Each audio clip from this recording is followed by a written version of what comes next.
नमस्कार दोस्तों, वेदात्मा चैनल में आप सभी का स्वागत है। आज हम एक बहुत ही सुंदर कथा लेकर आए हैं कि स्नान और नहाने में क्या अंतर है। एक बार सत्यभामा ने द्रौपदी के ऊपर हंसते हुए कही। उस कथा को आज एक पौराणिक कथा है, उसको मैं चर्चा करने जा रहा हूँ।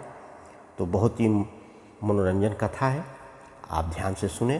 तो चलिए कथा शुरू करते हैं कि नहाने और स्नान करने में क्या अंतर है। एक बार देवी सत्यभामा ने रुक्मिणी से पूछा कि दीदी, क्या आपको मालूम है कि श्री कृष्ण जी बार बार द्रौपदी से मिलने क्यों जाते हैं? कोई अपनी बहन के घर बार बार मिलने थोड़ा जाता है। मुझे तो लगता है कुछ गड़बड़ है। ऐसा क्या है जो बार बार द्रौपदी के घर जाते हैं कृष्ण? तो देवी रुक्मिणी ने कहा कि बेकार की बातें मत करो, ये बहन भाई का पवित्र संबंध है।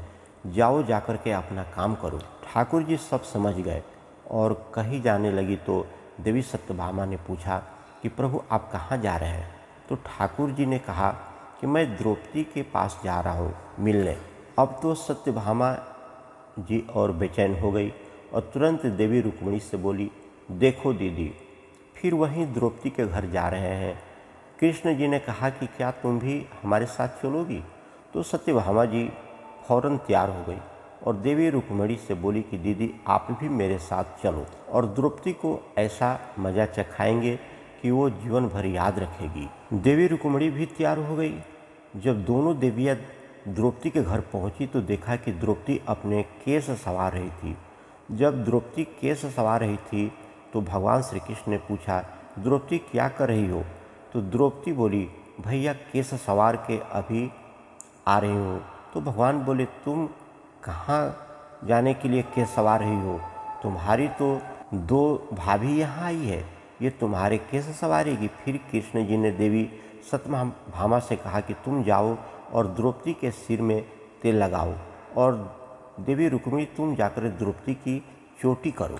सत्यभामा जी ने रुक्मिणी जी से कहा, बड़ा अच्छा मौका मिला है, ऐसा तेल लगाऊंगी कि इसकी खोपड़ी के एक एक बाल तोड़ करके रख दूंगी। और जैसे ही सत्यभामा जी ने द्रौपदी के सिर में तेल लगाना शुरू किया और एक बाल को तोड़ा तो बाल तोड़ते ही आवाज़ आई, हे कृष्ण।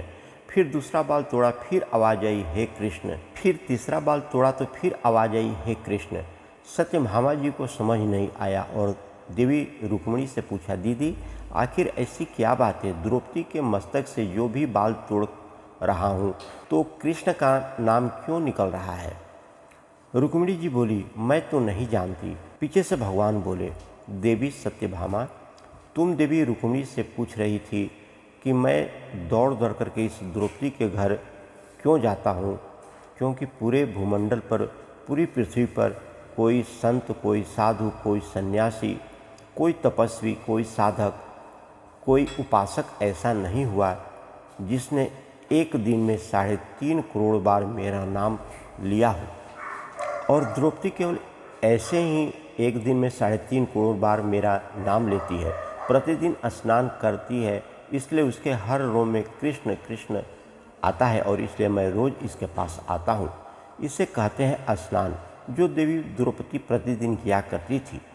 हम जो हर रोज़ साबुन, शैम्पू और तेल लगा करके अपने तन को स्वच्छ कर लिया करते हैं, इसको केवल नहाना कहा गया है।